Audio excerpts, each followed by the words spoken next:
Zdravím vás, tu Michal Kopecký, spolumajiteľ a spolutvorca platformy Webovač pre jednoduchšiu tvorbu vašich web stránok. No a v tomto videu sa porozprávame o tom a dávam nejaký návod na to, aby ste boli iní ako ostatní. Prečo byť iný je veľmi jednoduchý dôvod, podľa môjho názoru, aby ľudia vás vedeli odlíšiť od tej masy a napríklad obchodníkov na trhu, ktorých je množstvo.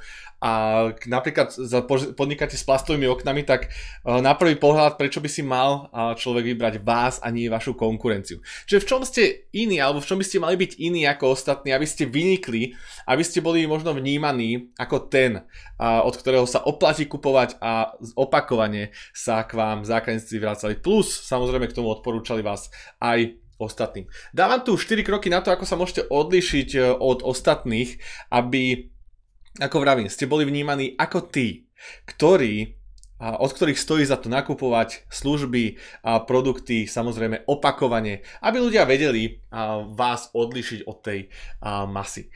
Takže poďme sa pozrieť na krok číslo 1, ktorý som si pre vás pripravil a je veľmi jednoduchý. Majte prehľad jednoducho o vašej konkurencii. Nič, čo by som tu v týchto videách rozprával, alebo v tomto videu konkrétne rozprával, a nie je zásadná novinka, ktorú by ste predtým už niekde nepočuli alebo nevedeli. Ja vám to tu pospájam dokopy a dávam to v jednoduchej stráviteľnej forme, aby ste z toho samozrejme vedeli spraviť nejakú akciu, pretože o to koniec koncov ide. Čiže krok číslo 1 je vôbec, majte prehľad o konkurencii, že kto v tej vašej oblasti podniká a s kým prakticky súperíte o pozornosť vašich potenciálnych, aj ich potenciálnych zákazníkov. Takže napíšte si zoznam, kto je vašich top 10 konkurentov. Zadajte vašu kľúčovú frázu do Google vyhľadávania, napríklad plastové okná, alebo financie, alebo investície, alebo doplnky výživy, alebo čokoľvek, čo vám napadne. A napíšte si tých, ideálne pokiaľ sú to firmy, top 10 konkurentov, ktorých na tom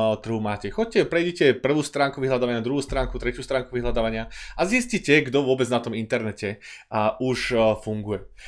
Pozrite si ich weby, pozrite si ich projekty, pozrite si ich podnikanie. Samozrejme, toto vám zaberie nejaký čas, niekoľko minút, prípadne niekoľko hodín, pokiaľ chcete robiť hĺbkovejšiu analýzu. A čo robia tí ostatní dobre a čo robia naopak zle? Čo sa vám páči a čo sa vám nepáči? A v čom ste napríklad vy iní, lepší od nich a v čom naopak horší? A skúste sa zamerať na dizajn toho, na akú stránku prídete. Napríklad na jednoduchosť, či je tá stránka zrozumiteľná. Zamerajte sa, aké majú ceny v porovnaní s vami. Aké služby ponúkajú, aký je objednávací proces. Vyskúšajte si tam objednať nejaký produkt. Samozrejme, nemusíte ho napríklad zaplatiť v tom objednávacom procese. Proste len si otestujte, či je to jasné a zrozumiteľné. Aký majú výber produktov. Ako s vami komunikujú. Či nejakým spôsobom formálne na webe komunikujú, alebo priateľsky, či aká je ich komunikácia. Taktiež, či vám dávajú nejaký obsah zdarma. A ako majú zákaznícku podporu, či odpisuje rýchlo na vaše podnety, alebo nekomunikuje, alebo naopak ešte v horšom nejakým spôsobom negatívne vybavuje a je možno drzá. Čiže napíšte si, v čom sú oni lepší, v čom ste horší a snažte sa samozrejme zlepšovať to, v čom ste lepší a to, v čom ste horší, tak to sa snažte dobiehať, to je v tomto základe. A zamerajte sa aj na to, že čo vás u tej konkurencii napríklad štve. Že majú netransparentné podmienky, možno ťažko sa nakupuje, majú dlhé dodacie doby, ako som už naznačil, neochotnú, nekomunikatívnu zákaznícku podporu. Čiže toto všetko vám poskytne akýsi základ toho, aby ste vedeli, v čom ste iní a prípadne lepší od tej konkurencie. Aby ste to potom samozrejme vedeli prezentovať a zamerali ste sa na to. Pretože koniec koncov, keď budete svietiť vy medzi tou konkurenciou, ktorú máte, budete mať možno lepšie, výhodnejšie ceny. Budete mať jednoduchší objednávací proces, budete dávať nejaký darček navyše, budete mať milú a ochotnú zákaznícku podporu. Toto bude presne to, v čom budete iní od ostatných a budú k vám chodiť tí ľudia. Teda keď už viete o vašej konkurencii, v čom sú dobrí, v čom sú zlí, ako to funguje u nich a v čom by samozrejme by ste mohli byť lepší, tak sa pozrite na krok číslo 2 a získajte vy spätnú väzbu od vašich klientov. Respektíve sa zamyslite nad tým, nad niektorými otázkami, ktoré vám môžu upresniť, že v čom ste vy výnimoční oproti vašej konkurencii. A pýtajte sa, čo si vaši klienti najviac cenia na vašej službe. Čiže už ste to mohli samozrejme získať aj z nejakých rozhovorov s nimi. Čo si tí klienti najviac cenia na vašej službe? Je to rýchlosť dodania, je to garancia, je to niečo navyše napríklad.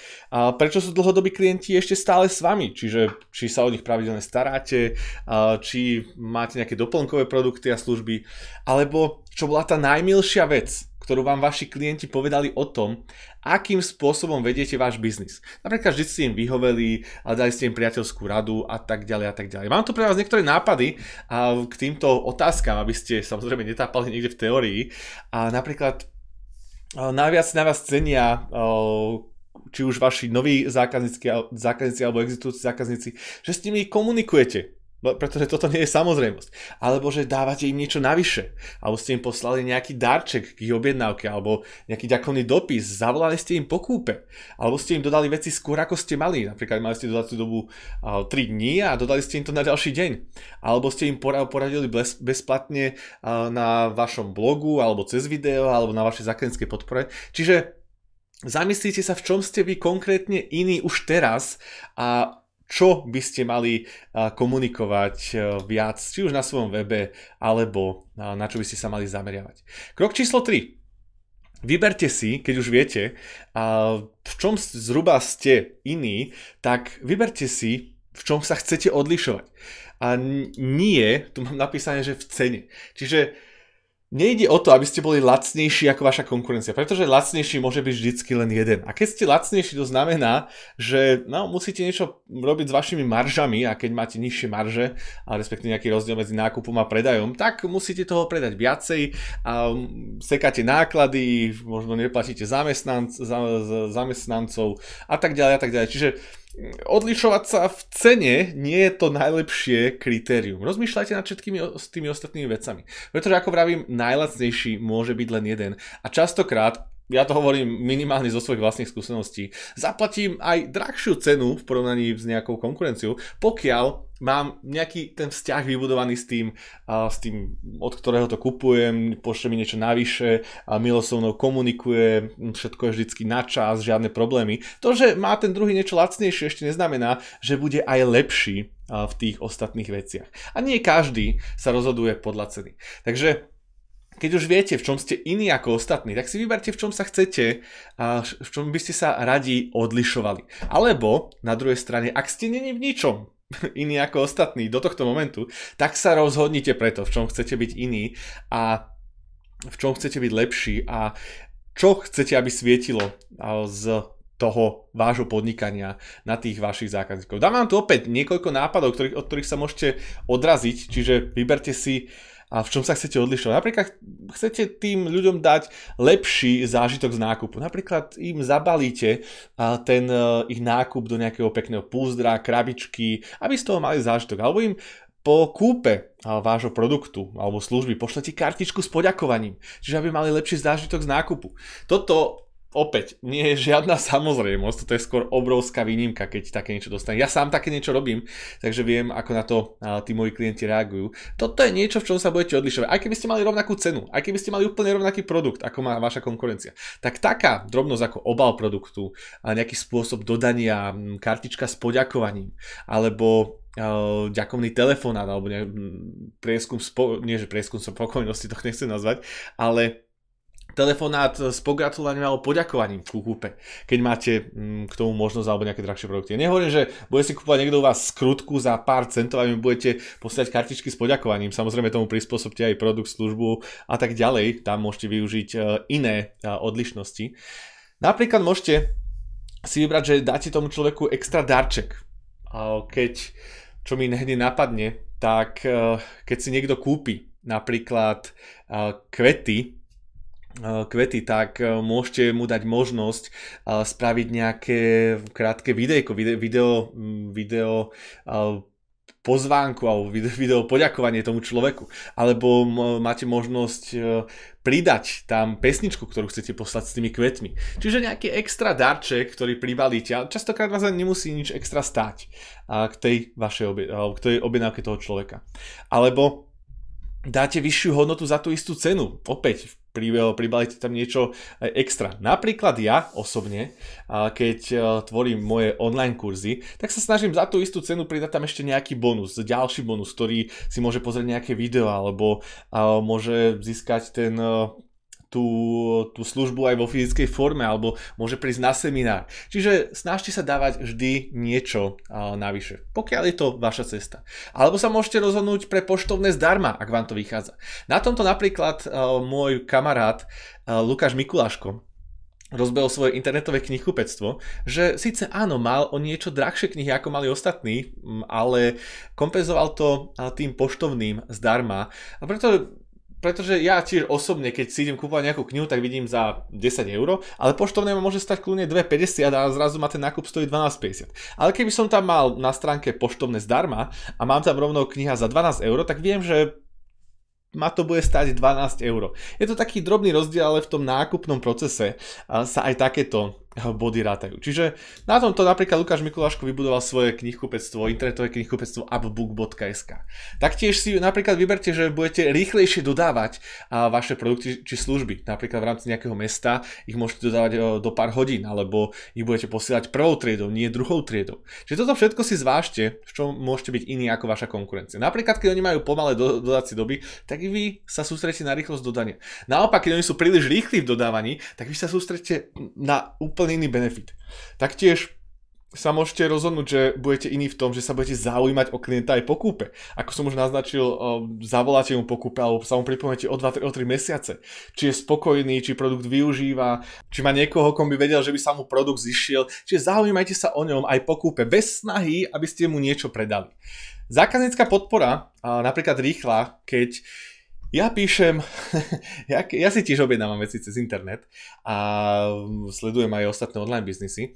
No a keď samozrejme chcem sa dozvedieť nejakú informáciu ohľadom produktu, ohľadom dostupnosti produktu, niečo mi nie je jasné, tak veľmi rád uvítam, keď tá zákaznícka podpora má možnosť napríklad online chatu na nejakom spode stránky, kde môžem kliknúť a okamžite sa spýtať. Alebo keď napíšem na e-mail a dokážem ho v ideálnom prípade rýchlo dohľadať, tak tá zákaznícka podpora aj odpovie do pár hodín, prípadne maximálne do 1-2 dní, potom už keď odpoveda neskôr, tak to je zlé a nedobre. Taktiež sa môžete rozhodnúť, že budete dávať poradné informácie zdarma vo forme videí, vo forme článkov, vo forme možno nejakých workshopov alebo natočíte video, ako sa používa váš produkt. Čiže keď konkurencia, napríklad všetky ostatné firmy ohľadom plastových okien len predávajú okná a nič iné nerobia, tak vy môžete sa rozhodnúť natáčať videá, ako ošetrovať plastové okná, aké plastové okná si vybrať, kde sa aké plastové okná hodia, alebo koľko komorové. Čiže dávajte poradné informácie zdarma, či už v e-booku, v článkoch, alebo vo videách. A taktiež môžete sa rozhodnúť, že budete poskytovať jedinečnú službu či funkcionalitu, ktorú nikto iný na trhu nemá. Dáte k tomu možno nejakú mobilnú aplikáciu alebo niečo naprogramujete, nejakú kalkulačku. To je úplne jedno, čo si vyberiete. Záleží na tom, aby ste sa odlišovali vo vašej službe. My napríklad vo Webovači sme sa rozhodli, že nebudeme len štandardný nástroj na tvorbu web stránok, ale dáme priamo do toho dizajnu tej web stránky nejakú štruktúru, ktorá zbiera e-maily, ktorá predáva, ktorá jednoducho nie je len klasická webová prezentácia, web postavený na Webovači, ale núti aj toho zákazníka či už zadať e-mail alebo nejakým spôsobom nakúpiť. A toto ostatné, čo sme si všimli pri tvorbe Webovača, ostatné služby nemali, čiže máme jedinečnú službu a funkcionalitu. No a na záver, krok číslo 4 je komunikujte to do sveta a buďte vnímaní ako expert. A k tým médiám sa dostanem až nakoniec, ale napríklad manželia, partneri Zlatošovci, ktorí sa zaoberajú cvičením, fitnessom, zdravou výživou, čiže Vlado Zlatoš a Tina Zlatošová. Vidíte, sú v Markizátskom teleráne a sú vnímaní nejakým spôsobom ako experti. Otázka na vás. Koľko je výživových poradcov, koľko je fitnessových trénerov a koľký z nich sú vnímaní ako experti, že koľkých z nich pozvú do televízie rozprávať na nejakú tému. Nechám odpoveď na vás. Opäť, keď chcete byť vnímaní ako expert, tak sa snažte tak pôsobiť aj navonok, aby si vás pozývali do takýchto napríklad formátov. Ja vám prezradím aspoň za mňa, akým spôsobom, a ja som bol v Markizátskom teleráne a taktiež aj všetky ostatné príklady, ktoré vám budem ukazovať, sám ich využívam a sám nimi žijem, čiže je to o tom, aby ste boli iní ako ostatní. Čiže to všetko, čo som hovoril do tohto momentu, sa poskladá až k tomu, keď to budete robiť samozrejme dlhodobo dobre a budete mať viacero zákazníkov, tak tí ľudia samozrejme sa o vás budú dozvedať a navrhnú vás do nejakého vysielania, dajú vám kontakt, majú známeho, napíšu vám sami, že chcú s vami spraviť článok alebo rozhovor. Čiže toto všetko sa potom deje ako vedľajší účinok toho. Keď ste iní ako ostatní, čiže oni si nepozývajú do rozhovorov alebo do médií tých 10, 15, 20 alebo 100 vašich konkurentov, ktorí sú všetci rovnakí na vlas, ale si pozvú vás, pretože vytrčate z toho radu. Taktiež môžete robiť prednášky, workshopy, aby vás bolo vidieť. Tuto ako napríklad František Kozáček, náš parťák z videoakademie.sk. Čiže je vnímaný ako expert, keďže on učí tých ostatných ľudí o tejto oblasti. Alebo dnes moderný nástroj na YouTube. Erik Hoffman odpovedá na otázky v rámci rubriky Pýtajte sa Erika, čiže vystupuje ako expert. A keď odpovedá na otázku, kde nájdem príklady dobrých textov. A keď na to on odpovie, má dostatočný počet zliadnutí, tak buduje aj takýmto spôsobom svoju expertízu marketéra a človeka, ktorý sa v tejto oblasti vyzná. No a už je len kročík k tomu, aby ho niekto pozval do televízie, pretože vidia, ako vystupuje, spravili s ním rozhovor a získal tak viac a viac klientov. Taktiež napríklad, keď som zadal do vyhľadávania na Martinuse, čo je najväčšie internetové knihkupectvo na Slovensku, výraz Bukovský, tak pravdepodobne vám to niečo hovorí. Otázka je opäť, koľko je doktorov, možno nejakých výživových poradcov a tak ďalej, samozrejme s doktorským titulom, ktorých poznáte. Pravdepodobne vám vyskočí Bukovský. Prečo? Pretože je opäť vidieť v médiách, pretože napísal niekoľko kníh a úprimne ani sa mi nezmestili do tohto výčtu všetky knihy, ktoré napísal alebo nejakým spôsobom publikoval, vydal. Takže pokiaľ zvážite, že aj kniha je nástroj, ktorý by ste vedeli vytvoriť, spraviť, tak vás to môže veľmi rýchlo dostať do pozície experta. Pretože aj vy vnímate ľudí, ktorí napísali knihu ako nejakých expertov. No a predposledný príklad, najlacnejší alebo najrýchlejší, opäť Martin Mažar, spolumajiteľ a spolutvorca tiež webovača, je vnímaný ako expert na predaj. Má tu svoj popis, pomáha obchodníkom a podnikateľom zvyšovať predaje. Je člen asociácie blogerov, majiteľ vzdelávacej firmy, bol vedúci vzdelávania v Aliancii a taktiež top obchodník na Slovensku v Alain Delon. Čiže toto všetko sa pospája k tomu, aby z ostatných ľudí, ktorí robia predaj, si vybrali hlavne Martina, lebo publikuje na Facebooku, je v nejakom spolku blogerov, je vidieť. A keď budete aj vy publikovať a budete komunikovať vašu odlišnosť. On napríklad založil firmu Naruby, kde ukazuje úplne iný postoj k predaju. Keď všetci ostatní získavali kontakty a predaje z telefónov, tak Martin sa rozhodol, že bude získavať kontakty a predaje z internetu. Takže robí to inak, ako to robia tí ostatní. To je tá jeho odlišnosť. No a ja vám ukážem aspoň námatkovo na mojom blogu akozbaliť.sk.